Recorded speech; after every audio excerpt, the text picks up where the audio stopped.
So many people wonder, what is this nittel nacht? You hear a lot about it. Nittel nacht, you can't learn, and exactly when is it? Some say it's today, last night, some say it's January 5th.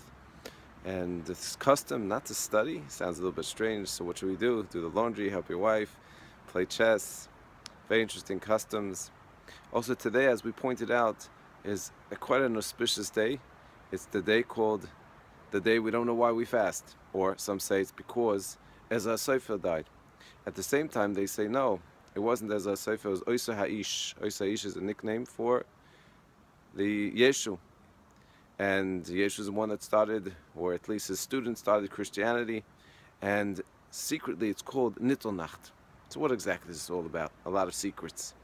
Nittel can mean two possibilities. Nittel could also mean with a tough. Number one is nittel, hanged, which is the day that he was hanged.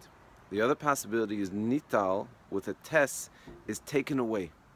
It's the day when he was taken away. Well, actually, it's really a code word for not being taken away, for being born. But in order to, so to speak, keep it secret, and that's why the Shulchan Aruch itself writes, we don't know why. Never, almost, I think anyway in Shulchan Aruch, the Shulchan Aruch says, we do something, we don't have no idea why. Jews always have a reason why they do. Plenty of reasons we could give. So there's a secret here. And I think the message, a powerful message about today. The custom of not studying on the day that Yeshu was born. What is that all about? So, at least now we understand. Nittel is the day he was taken away, really a code word for when he was born. When he was born, a person comes down to this world. Every human being is coming down with a mission, is coming down with a certain mazel, a potential, a koyach. Certainly this person whose name was Yeshua, and the Gemara discusses in a few places, some of the places are censored, like in the Gemara Maseches Sot and the Gemara Maseches Sanhedrin, which brings stories and backgrounds why he ended up starting something different than Judaism, an offshoot of that, why he was misleading others. This concept of Yeshu starts with a person that is being rejected by his Rebbe. Fascinating. Rabbi Yeshua ben Prachya was his Rebbe. And because of a story where the student, Yeshu, was insulted, but didn't communicate properly with his Rebbe and then was upset and destroyed, that is what started Christianity. Mind-boggling. But let's go a little bit deeper. Torah is the energy of the world. The entire world is standing on Torah. When a person is born, there's a mazel, there's a koyach, there's a potential. And if that person is studying Torah, or anyone is studying Torah, it actually gives energy to that potential. And that's where this custom, this Hasidic custom, this powerful, this Kabbalistic custom of not studying on this day. Now, I'm not telling you not to study. Why? Because first of all, it's a big doubt. When and what and how.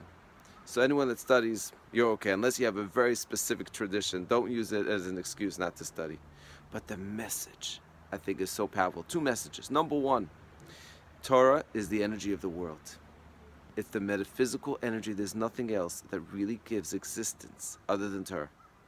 Number two, how important it is to convey the Torah, to teach the Torah, to be so sensitive, because the Torah teaches us how to be a mensch, how to be the best we could be, how to be the best character, refine our characteristics.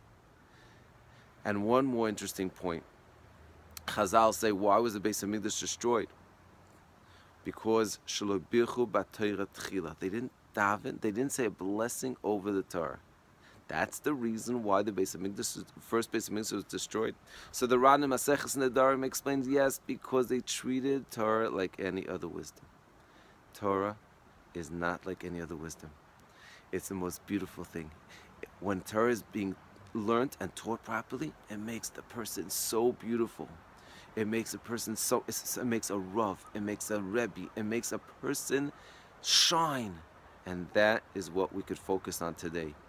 The study of Torah, to make us shine, to make us better people. I want to dedicate this clip to my good friend Sully Newhauser, who made a wedding for his daughter. I went to his wedding. You go to a wedding where the wedding is geschmack. First, it's the best Jewish exercise possible. but the simcha. And it comes from someone that is connected to Torah. Have an amazing day. Mitzvah Hashem, tomorrow we'll speak about asarah beteves, the fast day. Some people even start fasting tonight. Most people fast already only in the morning from alois hashachar. If you need to eat before, make sure it's a half an hour. If you're sitting in a meal, half an hour before alois hashachar, before dawn. If you're not eating a true meal, then you could snack or have anything as long as it's before, basically 72 minutes before sunrise. Hatzach Rabbah.